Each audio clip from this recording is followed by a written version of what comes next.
The biting wind of a late autumn evening in 1870 whipped through the cobbled streets of Leopoldstadt, Vienna, carrying with it the scent of damp earth and distant coal smoke. Inspector Klaus Richter, a man whose weary eyes held the weight of too many sleepless nights, pulled his wool coat tighter, the chill seeping into his bones. His breath plumed in the frigid air as he hurried towards the municipal building, the urgent summons from his superior, Chief Inspector Gruber, echoing in his mind. Something about a disturbance, an unusual gathering. Gruber's voice had been clipped, laced with an unnerving mixture of confusion and genuine concern. Upon arrival, the usually bustling corridors were eerily quiet, save for the hushed murmurs of a few anxious-looking clerks. Gruber met him in his office, the gaslight casting long, dancing shadows that seemed to distort his already troubled features. "Richter, thank goodness you're here," Gruber began, his voice barely above a whisper. He gestured towards a stack of reports on his desk, his hand trembling slightly. "We have a situation, something I've never encountered in all my years." Richter's gaze fell upon the top report. The details, sparse as they were, sent a shiver down his spine. 36 women, all from diverse backgrounds within Vienna, had been found in a remote clearing on the outskirts of the Prater, collapsed in a heap, utterly unresponsive. The most disturbing detail: they had apparently been walking in continuous circles for 11 days before their collapse. 11 days. Without food, water, and in circles. It defied all logic. "They're alive, barely," Gruber continued, pacing the small office. "Being attended to at the general hospital, but they won't speak. They won't even acknowledge their surroundings. Just blank stares." He stopped, turning to face Richter, his eyes wide with a mixture of fear and bewilderment. "And every single one of them, Richter, has the same peculiar pattern of wear on their shoes, as if they were truly walking in a continuous, unyielding circle." Richter felt a knot tighten in his stomach. This wasn't a common criminal case. This felt deeper, more unsettling. He thought of the sprawling, often forgotten corners of the Prater, a place where many would go to seek solace, or perhaps to disappear. But 36 women, all at once, and the sheer endurance of it, walking for nearly 2 weeks. It suggested something beyond human capacity, or perhaps something beyond human will. "Have we identified them all?" Richter asked, his voice low, trying to maintain a semblance of control. Gruber nodded grimly. "Most of them. Wives, daughters, servants, even a few women of questionable repute. No obvious connection between them save for their recent disappearance and this incident." He paused, rubbing his temples. "Their families are distraught. Some claim their loved ones simply vanished. Others reported them leaving for errands and never returning. The dates of their disappearances align with the beginning of this phenomenon." A cold dread began to settle over Richter. He imagined the bewildered families, the frantic searches, and all the while these women were somewhere, inexplicably walking in circles. What force could compel such an act? And why them? The urban hum of Vienna outside seemed to fade, replaced by the unsettling silence of the unknown. "I need you to go to the hospital, Richter," Gruber instructed, his voice firming slightly. "Speak to the doctors, see them for yourself. Try to find some common thread, anything that might explain this madness. And then, I want you to revisit that clearing.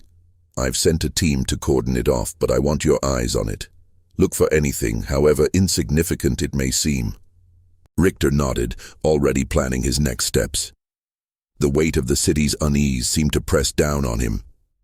This wasn't just a case, it was a bizarre, chilling puzzle that threatened to unravel the very fabric of logical understanding. As he left Gruber's office, the whispers of Leopoldstadt seemed to take on a new, more sinister tone. He had a feeling this case would push him to his limits, forcing him to confront a reality far stranger than any crime he had ever investigated. The thought of those 36 blank stares, of the continuous unyielding circles, was a chilling harbinger of the mystery that lay ahead. If you're as captivated by this mystery as Inspector Richter, make sure to subscribe to the channel for more chapters. You won't want to miss how this chilling story unfolds. Please remember, this is a fictional story created for entertainment purposes. The air in the general hospital was thick with the scent of disinfectant and a pervasive, anxious quiet. Richter navigated the labyrinthine corridors, his boots echoing on the polished stone floors, each step a testament to the solemnity of his mission. He found Dr. Elena Schmidt in a sterile, brightly lit ward, surrounded by the prone figures of the women. Schmidt, a woman of sharp intellect and an even sharper gaze, was examining one of the patients, her brow furrowed in concentration. "Inspector Richter," she acknowledged without looking up. Her voice was calm, almost detached, a professional facade barely concealing a deeper unease. "I've been expecting you." Richter approached the bed, his eyes scanning the woman lying there. Her face was gaunt, eyes open but unfocused, like glass marbles. Her skin was unnaturally pale, almost translucent, and her lips were cracked and dry. Her breathing was shallow, a faint rise and fall of her chest, the only indication of life. This was the terrifying reality of Gruber's report. "Their vital signs are remarkably stable considering," Dr. Schmidt explained, finally turning to him. "Beyond severe dehydration and exhaustion, there are no obvious physical injuries. No signs of struggle, no marks of restraint. It's as if they simply ceased to function." She ran a hand through her neatly pinned hair. "We've tried everything, calling their names, strong stimuli, even mild stimulants. Nothing. They are alive, but profoundly absent." Richter looked from one bed to another, the sheer number of victims overwhelming. The ward was filled with them, a silent, macabre tableau. He noticed the uniform wear on their shoes, which had been carefully removed and placed beside each bed. The soles worn smooth in a peculiar circular pattern, consistent across all 36 pairs. It was a detail that defied rational explanation. "Have you found any common medical conditions? Any shared medications?"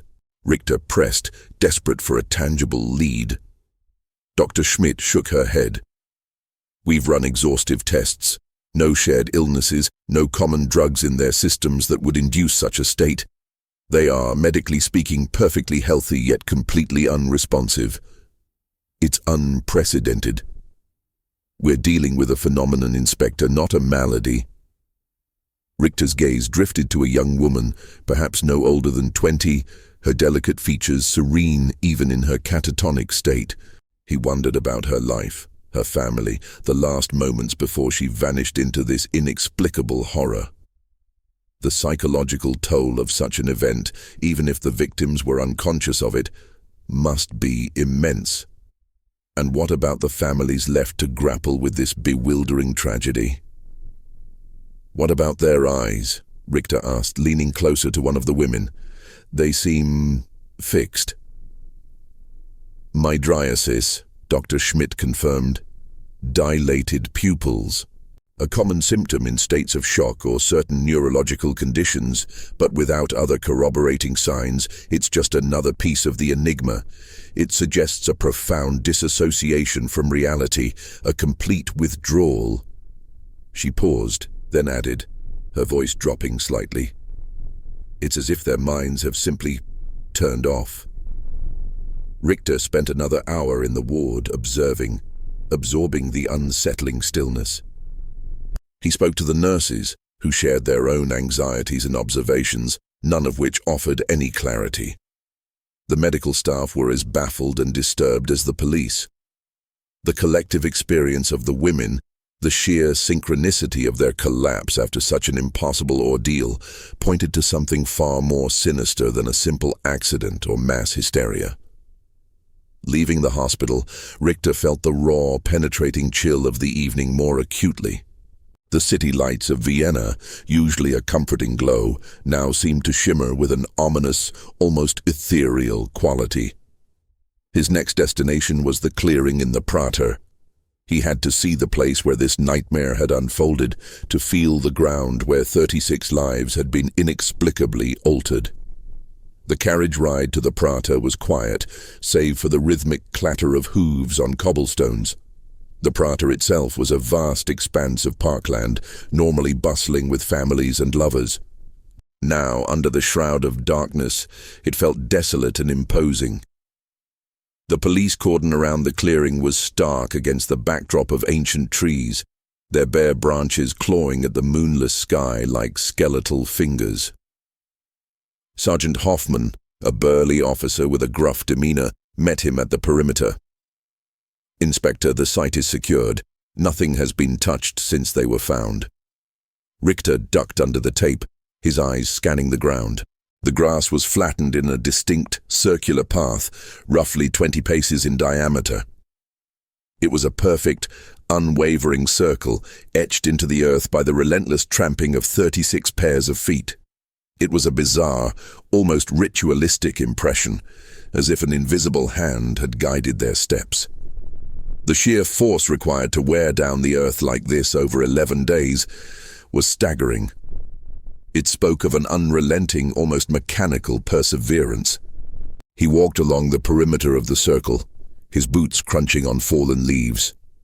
There were no discarded items, no food wrappers, no signs of encampment. Just the barren, disturbed earth.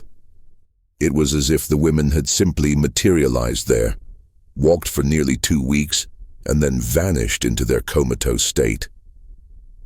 The absence of any logical explanation weighed heavily on him, pushing him deeper into the unsettling depths of the unknown.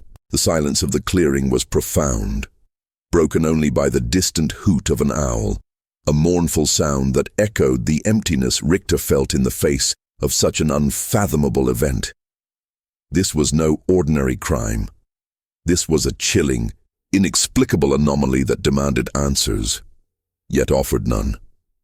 The Prater clearing, even in the faint light of Richter's lantern, exuded an oppressive stillness. He circled the worn path again, his gaze meticulously tracing the precise arc of the trampled earth. It wasn't merely a flattened patch, it was a deeply etched groove, as if a giant invisible compass had guided their endless rotation. The sheer, unwavering consistency of the circle was unnerving. There were no deviations, no signs of struggle or attempts to break free. It spoke of an eerie, relentless purpose. "Sergeant, have your men found any footprints outside this circle?" Richter asked, his voice low, almost a whisper in the vast quiet. Hoffman shook his head. "None, Inspector. Only the faint impressions of the initial response team and our own. It's as if they never approached from anywhere else, or perhaps their tracks were meticulously erased. There's nothing to suggest how they arrived here or who might have brought them." Richter knelt, running his gloved hand over the disturbed earth. The soil was loose, yet compressed, a testament to the repetitive motion. He looked up at the surrounding trees, their branches devoid of leaves, creating a skeletal canopy that offered no shelter. The clearing felt isolated, hidden, a perfect stage for a macabre performance. "No discarded items at all?" Richter pressed. "No scraps of clothing, no personal belongings, not even a lost hairpin?" "Nothing, Inspector," Hoffman confirmed, his voice reflecting his own bafflement. "It's clean. Too clean. As if they were led here, stripped of anything that might identify them beyond their persons, and then set to their task." The idea of them being set to their task sent a fresh wave of unease through Richter. It implied a conductor, an unseen architect behind this horrifying symphony of silent, circular movement. But who? And why? What possible motive could drive such an elaborate, torturous, and seemingly pointless act? The answer eluded him, slipping through his grasp like smoke. He spent another hour methodically examining the clearing, searching for any anomaly, any telltale sign. He looked for a source of water, a hidden food cache, anything that could explain their impossible endurance. There was nothing. It was as if the women had subsisted on air and the sheer unyielding will of whatever force compelled them. The lack of logical explanations only deepened the sense of profound dread. As dawn began to break, painting the eastern sky in muted grays and purples, the clearing took on a different, more desolate aspect. The mist that hung low over the ground added to the ethereal quality, making the scene feel less like a crime scene and more like a macabre dream.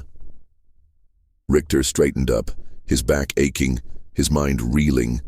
He felt the limitations of his training, his understanding of the criminal mind. This transcended conventional crime. His thoughts drifted back to the women in the hospital, their blank stares, their unresponsive bodies. They were victims undeniably. But of what? Or of whom? The more he considered it, the more he felt an unsettling shift in his perception of reality. This wasn't just a physical assault, it was an assault on the mind, a systematic dismantling of consciousness. Back at the municipal building, the early morning light streamed through the dusty windows, casting a weary glow on Richter's face. He found Gruber already in his office, poring over maps of Vienna, his brow furrowed. "Any progress, Richter?" Gruber asked, looking up, hope mixed with apprehension in his eyes. "Only more questions, Chief Inspector," Richter admitted, slumping into a chair.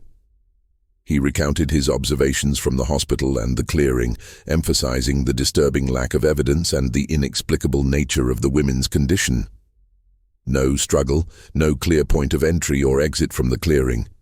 It's as if they simply appeared there and started walking, and the uniformity of their state, the complete mental blankness. Gruber listened intently, his fingers drumming a nervous rhythm on his desk. "So, we're looking for someone who can compel 36 women to walk in circles for 11 days and then leave them in a catatonic state without leaving a single trace." His voice was laced with disbelief, almost bordering on derision. "That sounds like something out of a penny dreadful, Richter." "I understand your skepticism, Chief Inspector," Richter said, his voice firm. "But the facts are undeniable. The women are in the hospital. The clearing exists. The wear on their shoes is real. We cannot simply dismiss it because it defies our understanding. We must consider the impossible, or we'll never find the truth." He paused, then continued, his voice gaining urgency. "I believe this isn't about physical coercion. This is about psychological manipulation on an unprecedented scale. Someone or something has found a way to completely hijack their minds, to strip them of their will. We need to look into their backgrounds, not just for connections to each other, but for any shared vulnerabilities, any common threads that might explain why these specific women were targeted." Gruber sighed, running a hand through his thinning hair. "Very well, Richter. A long shot, but we have no other leads. Assign a team to delve into the backgrounds of all 36 women. Look for anything out of the ordinary. Strange acquaintances, recent changes in behavior, unusual preoccupations. Focus on their mental states prior to their disappearances, and expand our search for anyone who might have observed anything unusual in the Prater in the weeks leading up to their discovery. Question everyone who lives or works nearby." Richter nodded, a sliver of determination cutting through the lingering dread.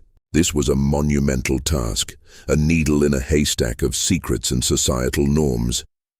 But the image of those blank eyes, the silent suffering, fueled his resolve. He knew this would not be an easy investigation. He was stepping into a world where the boundaries of the possible seemed to blur, where the human mind was not a fortress, but a fragile instrument, susceptible to an unseen, terrifying influence. The true horror, he suspected, lay not in what was done to them, but in how it was done, and the chilling implications of such a power existing in their seemingly ordered world. The task of delving into the lives of 36 women was immense, a bureaucratic nightmare. Richter assigned his most meticulous detectives to the task, instructing them to leave no stone unturned. The sheer diversity of the women was striking. A laundress, a seamstress, a minor actress from the Volkstheater, a baker's wife, several domestic servants, and even a few women from more affluent families. Their paths would seemingly never cross in ordinary Viennese society. This lack of obvious connection amplified the mystery, making it clear that the perpetrator, if human, was either impossibly precise in their selection or operating on a logic entirely alien to Richter. Days bled into nights as reports slowly trickled in. Most initial inquiries yielded nothing but bewildered families and neighbors who described the women as unremarkable, living ordinary lives. Then a pattern began to emerge, subtle at first, then increasingly apparent. One of the detectives, Inspector Schmidt, no relation to Dr. Schmidt, a quiet man with an uncanny eye for detail, brought Richter a file. "Inspector, look at this. Frau Anja Müller, the baker's wife. Her husband mentioned she had become uncharacteristically withdrawn in the weeks before she disappeared. He thought it was just the stress of managing the household. But then he remembered her spending hours just staring out the window, often in the early hours of the morning, almost as if she was waiting for something." Richter took the file. "Waiting for what?" "He didn't know," Schmidt replied, shrugging. "He dismissed it as a woman's fancy, but then we found similar accounts for others. The next few days brought more such testimonies. A servant girl, Ilara, had reportedly developed a strange compulsion to walk long distances alone in the evenings, something entirely unlike her usual timid nature. Her employer mentioned finding her staring blankly at a wall for extended periods, lost in thought. A young seamstress, Clara, known for her vibrant personality, had become unusually quiet and began sketching intricate, repetitive patterns in her spare time. Endless, winding spirals that seemed to have no beginning or end. Richter laid out the files on his large desk, a growing sense of unease coiling in his gut. Each woman in the weeks or months leading up to their disappearance had displayed some form of subtle behavioral change, a growing detachment from their lives, or an inexplicable, almost obsessive new habit. It was never anything dramatic enough to alarm their families or friends, but in retrospect, the pattern was chillingly consistent. A quiet withdrawal, a vacant gaze, a subtle, almost imperceptible shift in their routine, often involving long walks or periods of deep, inexplicable contemplation. "They weren't just snatched," Richter murmured, almost to himself. "They were prepared, conditioned. Their minds were being subtly reshaped before they ever set foot in that clearing." "But by whom?" Inspector Schmidt asked, frustration in his voice. "And how? There's no physical contact reported, no known interactions with a suspicious individual." Richter thought of the perfect circle in the Prater, the unyielding, relentless movement. It wasn't just physical, it was a psychological imprint. What kind of person possessed such a profound understanding of the human mind, such a terrifying ability to manipulate it without overt force? The answer pointed towards a master manipulator, someone operating in the shadows, pulling invisible strings. He recalled a case from his early career, a notorious con artist who could charm victims into giving him their life savings with little more than a persuasive smile. But this was different. This wasn't about greed or petty deception. This was about stripping someone of their very essence, their free will. It was a violation far more profound than any physical injury. "We need to find a common thread in their lives, beyond these psychological shifts," Richter instructed. "Did any of them attend the same public lectures, visit the same obscure bookshops? Did they frequent any particular parks or areas known for solitary walks? Think about anything that could have brought them into contact with a shared, insidious influence." The detectives returned to their investigations, armed with this new directive. The city of Vienna, with its grand boulevards and hidden alleyways, its vibrant intellectual salons and its quiet, forgotten corners, suddenly felt like a vast, unsettling labyrinth. Richter himself decided to re-interview some of the families, this time armed with the knowledge of these subtle pre-disappearance changes. He wanted to hear the nuances in their voices, to detect any hesitation or unspoken fear that might reveal more. He spoke to the daughter of one of the victims, a young woman named Greta, whose mother, a quiet librarian, had become increasingly obsessed with ancient maps in the months before her disappearance. She would spend hours poring over them, Greta recalled, her eyes wide with a lingering fear. Not just maps of Vienna, but old, detailed maps of the city's outskirts, the parks, the unused land. She would trace paths with her finger, almost hypnotized, and sometimes she would hum a strange, repetitive tune under her breath. It wasn't a song I recognized. The mention of the tune sent a chill down Richter's spine. A repetitive tune, a circular path. The pieces, though disparate, seemed to hum with an unsettling resonance. He pressed Greta for more details on the tune, but she couldn't recall it clearly, only its unnerving repetitiveness. Later, Richter found himself staring at a map of Vienna spread across his own desk, his finger tracing the sprawling green expanse of the Prater. He considered the sheer geographical spread of the victims across the city. How could one individual subtly influence so many from such varied walks of life?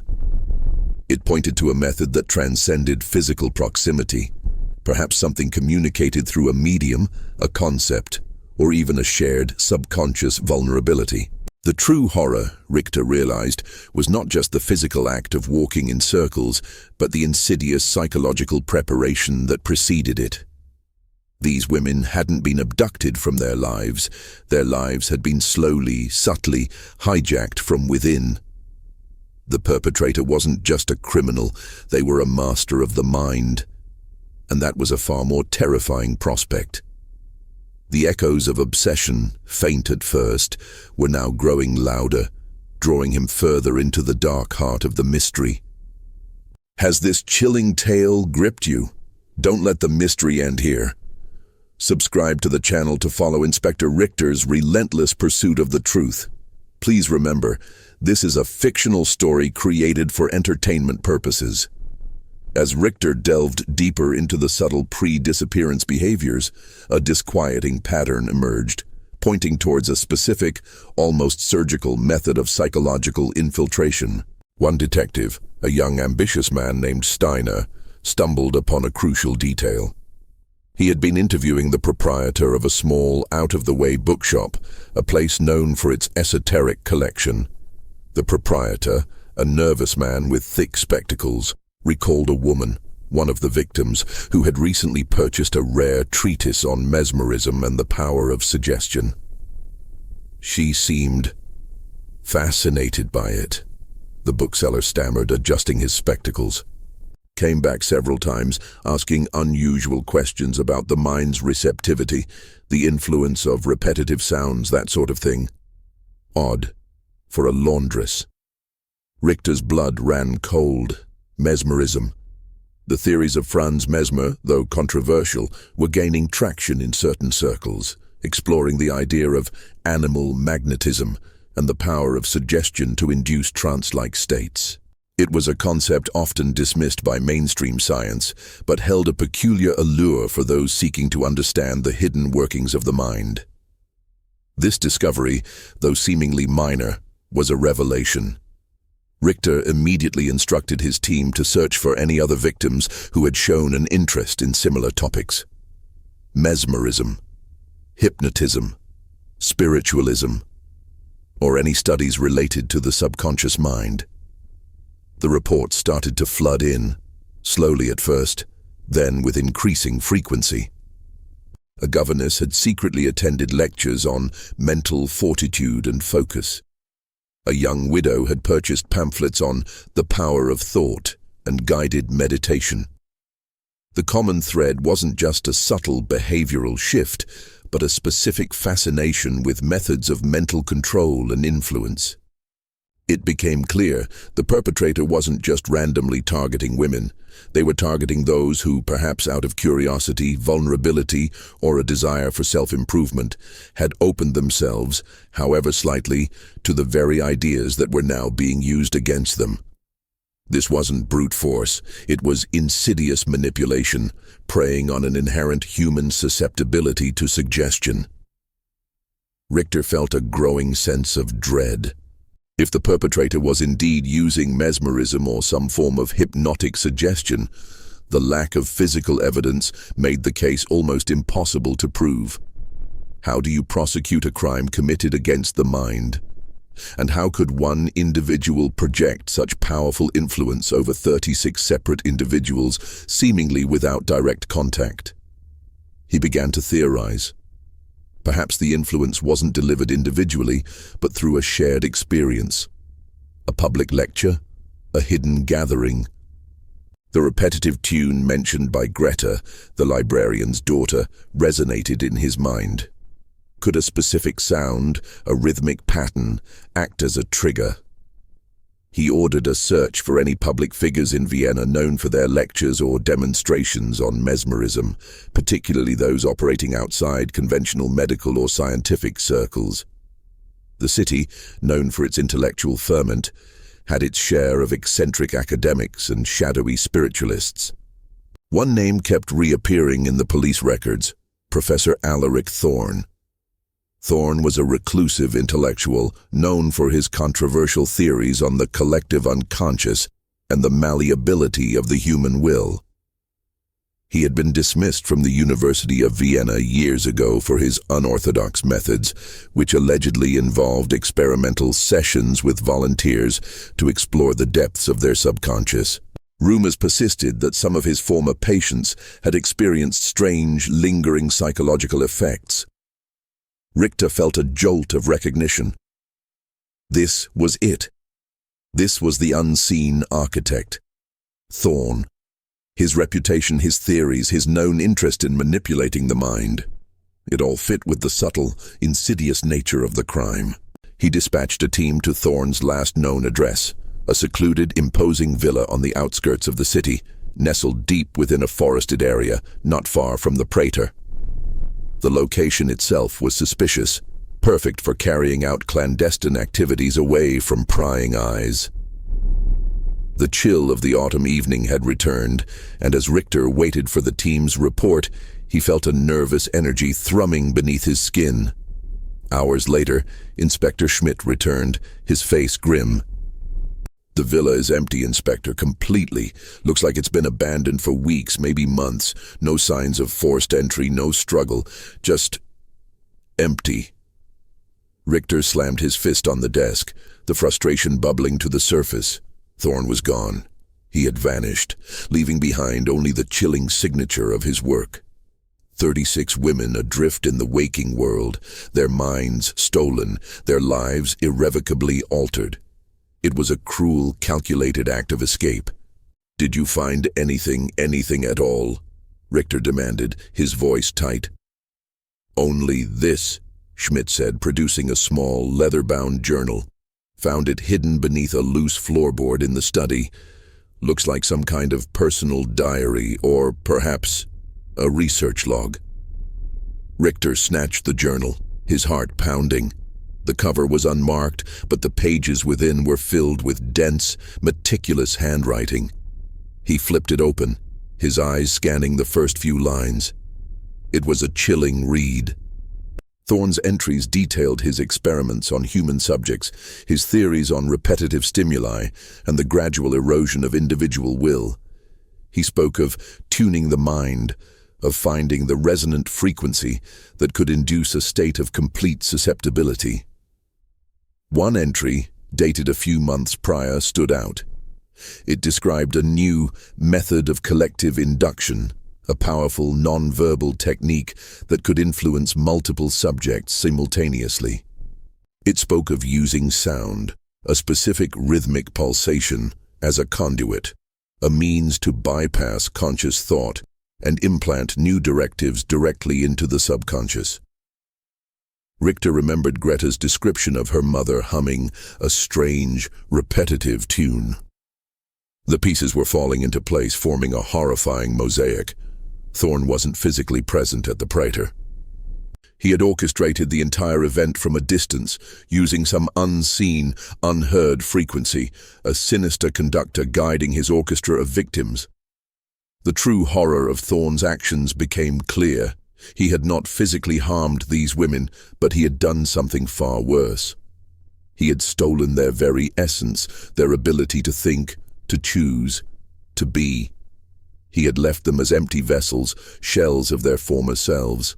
And now he was gone, a phantom preying on the unseen vulnerabilities of the human mind, leaving behind a profound and disturbing question. If the mind could be so easily hijacked, what truly separated sanity from this terrifying silent madness? The architect's signature was not a flourish of ink, but the horrifying blankness in 36 pairs of eyes. The discovery of Thorn's journal was a breakthrough, but also a chilling testament to the elusive nature of the perpetrator. Richter and his team spent days poring over its pages, each entry a disturbing window into the mind of a man obsessed with control. Thorn detailed his meticulous observations of human behavior, his hypothesis that certain individuals, often those prone to deep thought or quiet contemplation, were more susceptible to his methods. He meticulously documented the conditioning phase, describing how he would subtly introduce specific auditory stimuli, a low hum, a rhythmic tapping, into the public spaces these women frequented, initially as background noise, gradually increasing its presence and complexity. He wasn't directly hypnotizing them in a parlor, Richter explained to Gruber, tapping a page in the journal. He was saturating their environment with specific frequencies, wavelengths that resonated with the subconscious, preparing them. It's like a sustained invisible assault on their mental defenses. Gruber, his face pale, shook his head in disbelief. A sound? To make them empty? Not just any sound, Richter corrected. A specific, calculated frequency designed to bypass the conscious mind. He speaks of it here as a resonant frequency of compliance. He believed he could create a state of absolute receptivity, a kind of waking sleep where external commands become internal imperatives. The journal further revealed Thorn's fascination with the Prater. He saw it as a vast natural chamber, its open spaces and sparse crowds providing the perfect environment for his grand experiment. The circular path, he theorized, was not just a means of physical exhaustion, but a continuous, repetitive motion that amplified the hypnotic suggestion, reinforcing the implanted directive to follow the cycle. The 11 days were not arbitrary. Thorn considered it the optimal period to achieve complete and irreversible mental subjugation. The question remained, if Thorn wasn't physically present at the Prater, how did he deliver the final crucial command?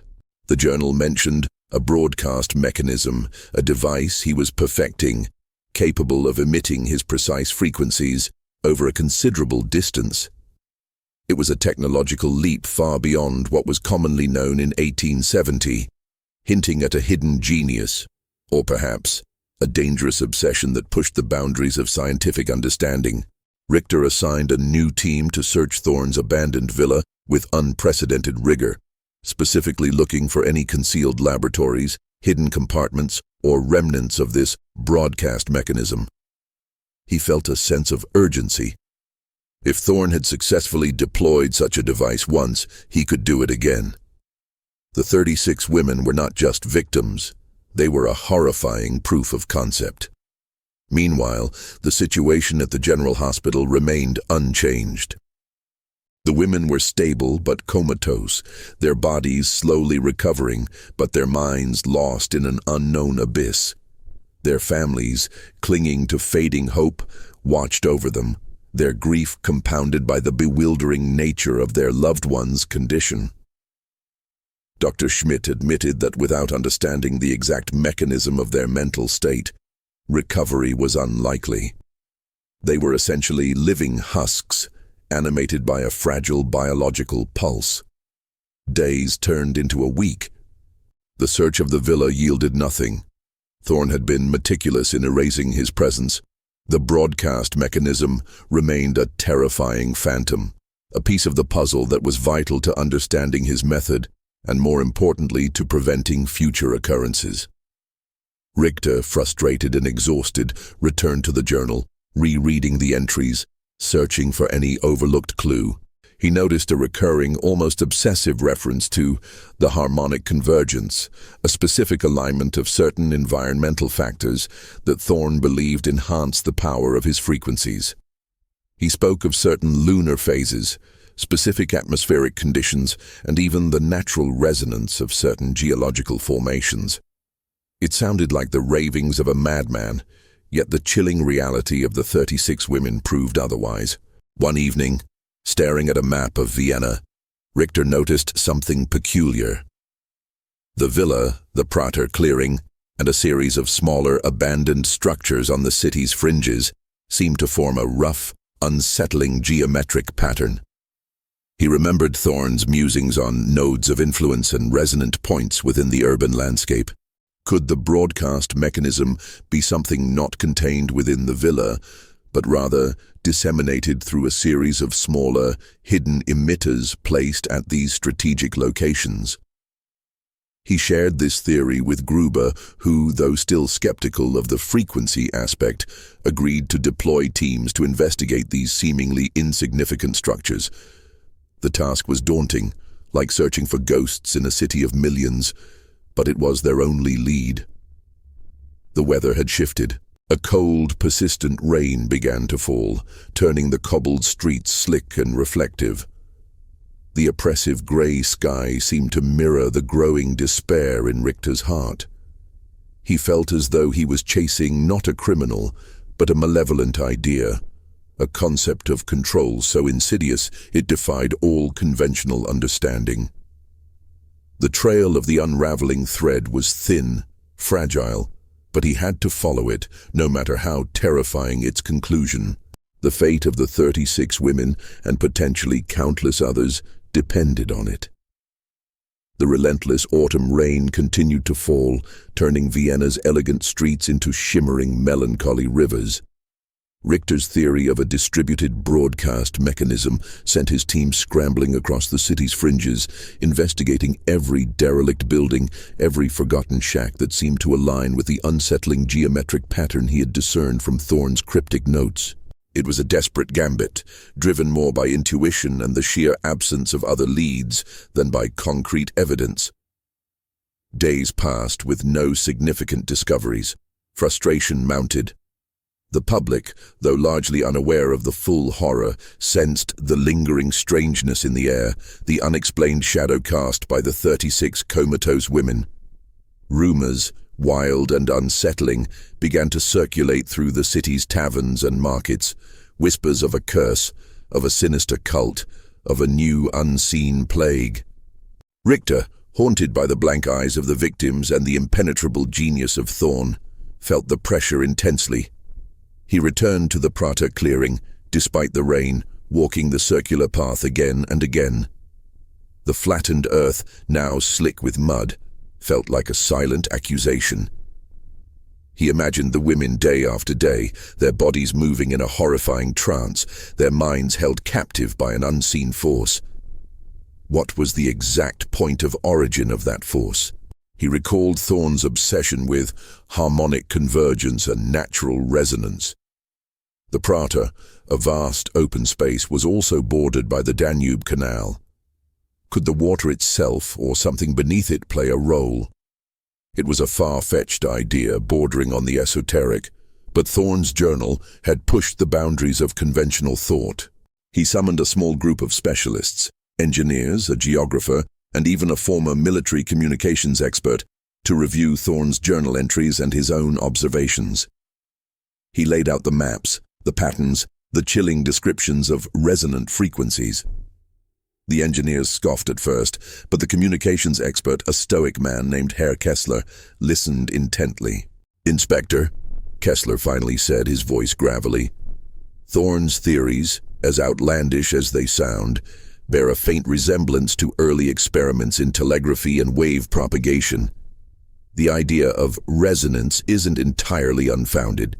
If he developed a highly focused, low-frequency emitter capable of generating a sustained, specific tone, and if he positioned it correctly using natural conductors or amplifiers. Kessler traced a line on the map from Thorne's villa through the Prater clearing and then to an abandoned fortified island in the Danube Canal, a relic from an earlier military outpost. This island, it's built on a unique geological formation, a kind of natural amplifier of vibrations. If he placed his primary emitter here, the canal itself could act as a conduit, and the Prater, being a relatively open flat space, would be ideal for uniform reception of a broadcast signal. Richter felt a surge of adrenaline. The abandoned island. It was remote, easily overlooked and strategically positioned. It perfectly fit Thorne's criteria for a resonant point. He immediately ordered a specialized police boat to be dispatched to the island, along with a team of his most trusted detectives and Kessler. The journey to the island was fraught with tension. The sky was a bruised purple, and the rain intensified, blurring the edges of the city. As they approached the desolate, overgrown island, a chill that had nothing to do with the weather seeped into Richter's bones. This was it, the heart of the nightmare. The island was a tangle of wild shrubs and decaying stone. The ruins of the military outpost were crumbling, half submerged in the overgrowth. It took an hour of painstaking searching, but then, in the deepest, most concealed part of the ruins, they found it, hidden within a reinforced watertight bunker beneath layers of debris, was a crude but incredibly sophisticated mechanism. It was not like any telegraph or radio Richter had ever seen. A series of large, intricate copper coils connected to a primitive hand-cranked generator hummed faintly even in its dormant state. At its center was a complex arrangement of tuning forks and metallic plates, seemingly designed to generate and focus a precise, low-frequency sound wave. It was rudimentary, yet terrifyingly effective. "This is it," Kessler whispered, his eyes wide with a mixture of fear and awe. "This is his broadcast mechanism. He built it to withstand the elements, to operate remotely. He would have cranked the generator, set the frequency, and then left it to run, perhaps with a timer. The resonance, the specific hum, would have permeated the Prater, silently, invisibly, implanting his commands." Richter ran his hand over the cold metal of the coils. The sheer audacity, the chilling brilliance of Thorne's design was staggering. He had harnessed the unseen forces of physics, twisting them to a malevolent purpose. The silence of the island, punctuated only by the drumming rain, was suddenly filled with the ghostly echoes of a low, insistent hum, the frequency that had stolen 36 women's minds. They found no trace of Thorne himself on the island. He was long gone, a ghost that had left behind an unforgettable, horrifying imprint. But the discovery of the mechanism brought a bitter form of victory. They now understood how he had done it. The architect's signature was not just the psychological pattern, but this terrifying, unseen network of influence that had spread across the city, a network that could, potentially, be dismantled. Yet, as Richter stood there, staring at the inert coils, a deeper, more unsettling question began to form. If Thorne could build such a device in 1870, what other, more advanced methods of mental manipulation might exist, hidden from plain sight? And what would prevent another such architect from rising, armed with even more insidious tools? The solution to this specific mystery brought with it a chilling glimpse into a future where the mind itself was the ultimate battleground. The truth is emerging, but the chilling implications remain. Don't miss the final chapters of this gripping mystery. Subscribe now to uncover the full extent of Thorne's insidious plan. Please remember, this is a fictional story created for entertainment purposes. The discovery of Thorne's broadcast mechanism on the abandoned island in the Danube Canal sent shockwaves through the police department and even into certain scientific circles, though the full implications were carefully guarded from the public. Chief Inspector Gruber, initially skeptical, was now a man haunted by the sheer audacity and chilling effectiveness of Thorne's methods. He recognized the profound danger this technology, however rudimentary, represented. The mechanism was carefully dismantled and brought back to the municipal building for forensic examination. Kessler, the communications expert, along with a few trusted engineers, began to meticulously study its components, attempting to understand the precise frequencies Thorne had employed and how he had generated such a sustained, subtle, and pervasive influence. Their findings were alarming. The device was indeed capable of emitting specific low-frequency sound waves designed to operate below the threshold of conscious hearing, yet capable of inducing a profound state of suggestibility in susceptible individuals. "He truly was a twisted genius," Kessler remarked to Richter, tracing a finger over one of the copper coils. The design shows an incredible understanding of wave mechanics and the human auditory system, far beyond anything commonly accepted or even theorized in public discourse. He exploited the very fabric of sound to strip away free will. Richter felt no triumph, only a deep weariness. The how was answered, but the why remained a haunting echo. What drove Thorne to such an extreme act of psychological warfare?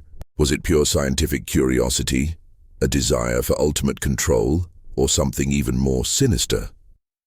At the General Hospital, the situation with the 36 women remained unchanged. The removal of the broadcast mechanism had no immediate effect on their catatonic state. Dr. Schmidt explained that the damage was likely deep-seated, a profound rewiring of their neurological pathways that would not simply reverse with the cessation of the hypnotic frequency. Their minds were subjected to a sustained unnatural state for nearly 2 weeks, Inspector, she explained, her voice tinged with a quiet despair. It's not simply a matter of removing the stimulus. It's akin to severing connections, creating new ones that only respond to that specific external command. They are trapped within their own minds, living reflections of Thorne's last command: to walk in circles, endlessly, even when their bodies are at rest. Richter visited the ward daily, the sight of the women a constant reminder of the profound cost of Thorne's depravity. He saw their families, their faces etched with grief and confusion, lingering by the bedsides, whispering words of hope to unresponsive ears. The psychological aftermath extended far beyond the victims themselves, rippling through the close-knit communities of Vienna, leaving a scar of fear and distrust. He spoke with Dr. Schmidt about possible treatments, but her answers were bleak. Without a complete understanding of the specific psychological techniques Thorne employed, and without a way to reverse the profound neurological changes, the prognosis was grim. They were pioneers in a terrifying new field of psychological damage, and there were no known cures. The investigation now shifted from finding Thorne's method to finding Thorne himself. Richter believed that if they could capture him, perhaps he possessed the knowledge or even the means to reverse the damage. But Thorne had vanished without a trace, a master of disappearance as well as a master of the mind. His journal, though providing the key to the mechanism, offered no direct clues to his current whereabouts. It spoke of future experiments, of a desire to refine his techniques to achieve pure, unadulterated compliance on a larger scale. This implied he would resurface, but where and when remained a terrifying unknown. Richter felt a responsibility weighing heavily on him. He had exposed the how, but the who and the lingering what next were unresolved. He knew the police force and perhaps even the government would want to downplay the true nature of the events, to present it as a unique, isolated incident. But Richter understood the chilling implications. The human mind, once considered impregnable, had been proven vulnerable. He ordered his detectives to continue searching for any new patterns, any strange disappearances, any whispers of a similar unsettling nature across Vienna or even beyond. He knew Thorn, with his insatiable hunger for control, would not simply cease his horrific work. One evening, as rain lashed against his office window, Richter found himself staring at a blank map of Austria. He imagined Thorn somewhere, meticulously planning his next move, perhaps refining his insidious technology, dreaming of a larger experiment. The thought sent a cold shiver down his spine. The physical threat was one thing.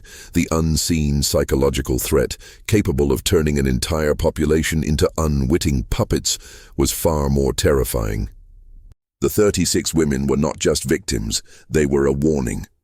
A silent, haunting testament to the fragility of the human mind and the boundless, chilling ambition of those who sought to control it. Richter knew his work was far from over. He had unraveled one thread, but the tapestry of Thorn's malevolence was vast, intricate, and still largely unseen, leaving behind a lingering aftermath of fear and unanswered questions that would forever haunt the streets of Vienna. Weeks turned into a month. The dismantled broadcast mechanism lay under lock and key, a silent testament to Thorn's dark brilliance. While its discovery had offered crucial insights, it provided no answers regarding the perpetrator's current whereabouts. Inspector Richter's days were consumed by a relentless, yet often fruitless pursuit. He chased every lead, however faint. Rumors of strange individuals lurking on the city's outskirts, sightings of unusual carriages, even speculative reports of eccentric recluses who might harbor similar interests to Thorn. Each path led to a dead end, deepening the sense of an invisible foe. The 36 women remained in the hospital, their condition stable but unchanging. Their families had begun the agonizing process of accepting their fate, some retreating into private grief, others clinging to fragile, almost desperate hope. Dr. Schmidt and her team continued their observations, their scientific curiosity warring with the profound ethical implications of their patient's state. They experimented with various stimuli, attempting to elicit even the slightest response. But the women remained encased in their silent, self-imposed prisons. Richter often sat in his office late into the night, poring over Thorn's journal. He felt an unnerving connection to the man, a perverse understanding of his intellect, even as he abhorred his actions. Thorn's meticulous notes on the nuances of consciousness, the dissolution of ego, and the art of psychological subjugation revealed a mind of terrifying focus and ambition. He wasn't simply a madman, he was a pioneer in a horrifying new frontier. One night, Richter reread a passage that had previously seemed irrelevant. Thorn mused about the importance of replication and refinement, stating that true mastery required not just the initial success, but the ability to reproduce the effect with increasing precision and control. He wrote about a hypothetical Phase 2, a grander experiment that would test the limits of his influence, not on a group, but on a larger, more dispersed population. This chilling thought solidified in Richter's mind. Thorn wasn't merely hiding. He was preparing. He was refining his techniques, likely in a new, even more secluded location, waiting for the optimal moment to strike again. The Prater incident, as horrific as it was, might have been merely a grotesque dress rehearsal. Richter knew that Thorn, with his intellectual vanity, would want to observe the effects of his work. He wouldn't simply vanish without a trace. He would watch, hidden in plain sight, measuring the impact of his experiment on the city. He ordered his plainclothes detectives to subtly monitor public spaces known for quiet contemplation, libraries, museums, even certain secluded sections of public gardens. He instructed them to look for anyone exhibiting unusual behavior, intense observation, a detached demeanor, or anyone carrying peculiar inconspicuous equipment that might be disguised sonic emitters. It was a long shot, But Thorn's arrogance might be his undoing. The breakthrough came from an unexpected source.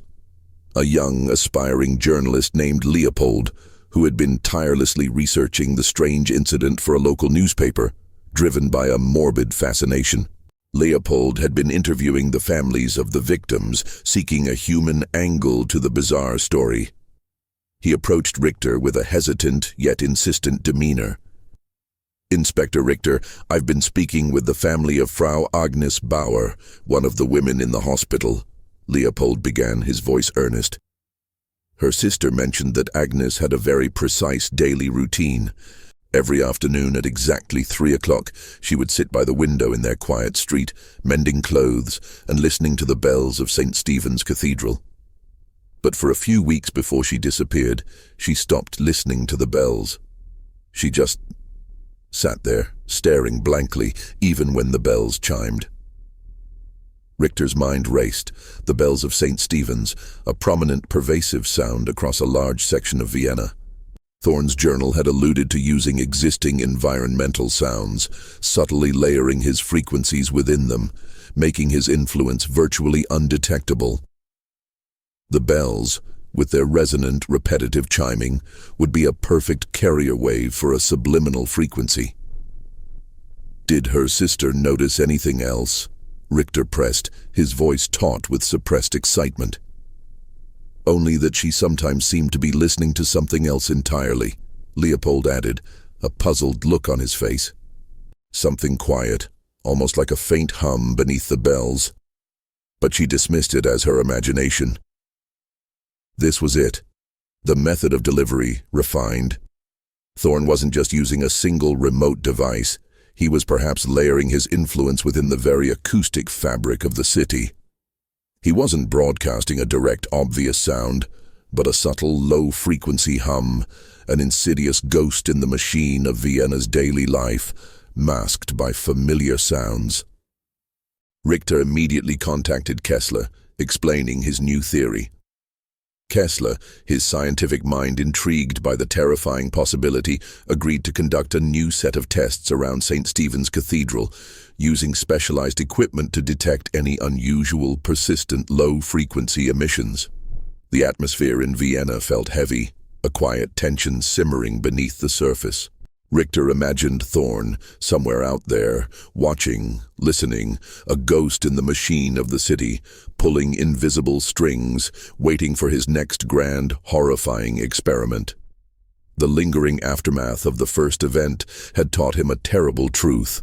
Thorn's influence was not a one-time anomaly, but a chilling blueprint for a new kind of terror, one that preyed on the very air they breathed, and the very sounds that defined their lives. The hunt was no longer just for a man, but for a pervasive, invisible threat that could turn any familiar sound into an instrument of ultimate control. The evening air was crisp and cold, as Inspector Richter, accompanied by a small, hand-picked team, and Herr Kessler, positioned themselves discreetly near St. Stephen's Cathedral. Kessler, an array of crude but meticulously calibrated instruments laid out before him, worked with intense concentration.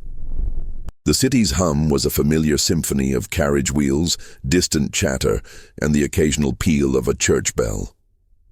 Richter's heart pounded with a mixture of apprehension and grim resolve. This was their last, best chance to corner Thorn, or at least to prove the terrifying extent of his method. "The instruments are set, Inspector," Kessler finally confirmed, his voice barely above a whisper. "I'm monitoring for any low-frequency oscillations that align with the patterns found in Thorn's journal. If he's using the cathedral bells as a carrier wave, we should detect it when they chime." The wait was agonizing. Richter's eyes scanned the bustling square, searching for any face that seemed out of place, any figure exhibiting an unusual stillness or an unnerving focus on the surrounding sounds. He imagined Thorn, a phantom in the crowd, perhaps even observing their own actions, a twisted smile on his lips. Then, the first deep, resonant peal of St. Stephen's bells began, signaling the top of the hour. The powerful vibrations thrummed through the air, a familiar sound that had echoed through Vienna for centuries. But this time, for Richter, it was tainted by the chilling knowledge of its potential for manipulation. Kessler's eyes widened, fixed on his instruments. A subtle, almost imperceptible tremor registered on the delicate needles. "There," he hissed, his voice strained. A clear, consistent, low-frequency hum, layered directly within the bell's resonance. It's faint, but it's there. He's actively broadcasting right now. Richter's gaze swept across the square, a sudden, desperate urgency seizing him. If Thorne was broadcasting now, that meant he was nearby, activating his hidden network. This wasn't just a test, it was a potential new experiment, and they had to stop it. He suddenly spotted a figure, cloaked and hooded, standing unnervingly still amidst the flow of pedestrians, his head tilted slightly, as if listening intently. The figure was positioned on an elevated platform near an old, disused clock tower, offering a clear line of sight over the square. "That's him," Richter breathed, pointing. "Get him, now." His team surged forward, blending into the crowd, moving with precision towards the clock tower. The hooded figure, sensing their movement, attempted to flee, disappearing into a narrow alleyway. Richter, fueled by a surge of adrenaline and a burning need for answers, pursued him relentlessly. The chase wound through Vienna's labyrinthine alleys, past dimly lit courtyards and ancient buildings, the sounds of the city fading behind them, replaced by the pounding of their boots on stone. Richter, though older and more world-weary, possessed a fierce determination. He would not let Thorne escape again. He cornered Thorne in a dead-end alley, flanked by high, unscalable walls. The hooded figure turned, revealing the gaunt, intense face of Alaric Thorne. His eyes, though intelligent, gleamed with a chilling fanaticism. In his hand, he clutched a small, ornate device, a more portable version of the broadcast mechanism they had found on the island. Miniaturized, but clearly capable of emitting the same insidious frequencies. "Inspector Richter," Thorne said, his voice surprisingly calm, almost academic, despite his labored breathing. "You are persistent, a commendable trait. But you are too late. The work is already in motion." Richter's hand went to his service revolver. "The work? What have you done, Thorne?" Thorne's smile was chilling, devoid of warmth. "I have merely demonstrated the true malleability of the human will. The women in the Prater were but a rudimentary demonstration. This new frequency, it is far more refined. It induces not just compliance, but a profound apathy, a quiet resignation. Imagine, Inspector, an entire city so deeply attuned to an unseen command that they walk willingly, peacefully into any future I design for them." He raised the small device, his finger hovering over a delicate switch. "The next phase, Inspector, is not about circles. It's about silence, about extinguishing the last embers of independent thought. And you, Inspector, will bear witness." Just as Thorne's finger began to depress the switch, a shot rang out. Sergeant Hoffman, having followed Richter through the maze of alleys, had positioned himself on a rooftop overlooking their position. The bullet struck Thorne's hand, forcing him to drop the device with a clatter. Thorne cried out, clutching his wounded hand, his fanaticism momentarily replaced by pain. Richter seized the opportunity, lunging forward, disarming him and pinning him against the wall. The small device lay on the cobblestones, inert, its potential for widespread harm neutralized. With Thorne captured, the lingering terror began to recede. The police quickly secured the area, and Thorne was taken into custody. His terrifying experiments finally brought to an end. The broadcast mechanism near St. Stephen's was also dismantled, ensuring that the insidious frequencies would never again be broadcast over Vienna. In the aftermath, the 36 women in the hospital slowly, agonizingly, began to show minute signs of improvement, a testament to the cessation of Thorne's relentless influence. Dr. Schmidt and her team, now with a clearer understanding of the psychological trauma, began to develop new, experimental therapies. The road to recovery would be long, fraught with uncertainty, and many might never fully regain their former selves. But there was hope, a fragile flicker where before there had been only despair. Richter, standing in his office days later, looked out at the bustling city. Thorne's capture had brought a sense of closure, but also a profound unease. The case had revealed a terrifying truth. The human mind, once considered the ultimate fortress, was vulnerable to unseen forces, to an insidious form of manipulation far more terrifying than any physical threat. The ghost in the machine was gone, but its echo lingered, a chilling reminder that the greatest battles might not be fought with weapons and fists, but in the unseen, silent chambers of the mind. The memory of the 36 women walking endlessly in circles, their minds stolen, would forever serve as a silent, haunting testament to the thin, fragile line between reality and the abyss of psychological control.